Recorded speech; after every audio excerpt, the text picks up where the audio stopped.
Një protestues ka humbur ndjenjat gjatë përplasjes me policin në protestën e banorëve të Rjollit në Shkodër kundër ndërtimit të një resorti luksoz.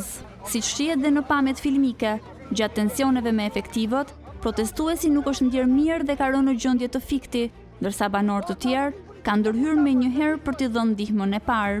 Protesta po zhvillohet për të tretën ditë radhazi nga banorët e zonës Rjollit, të cilët kundërshtojnë ndërtimin e resortit turistik luksoz. Edhe pse 25 banorë u shoqërua një ditë më parë nga policia, ata janë liruar dhe janë rikthyer sërish në protestë, duke u bashkuar banorëve të tjerë. Gjatë ditës nuk kanë munguar tensionet dhe përplasjet me policinë, e cila ka ndërhyrë për t'i larguar protestuesit nga rruga ku ka nisur punimet për ndërtimin e resortit pranë zonës së Ranës së Hedhun.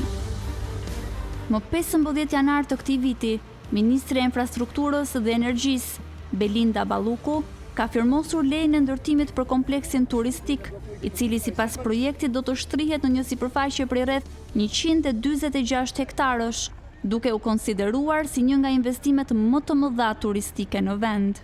Ndërkohë, më 31 dhjetor 2024, kompania ABA Blu Borgo ka përfituar statusin e veçantë investitor në struktura akomoduese me 5 yje, status special për ndërtimin e resortit turistik Blu Borgo.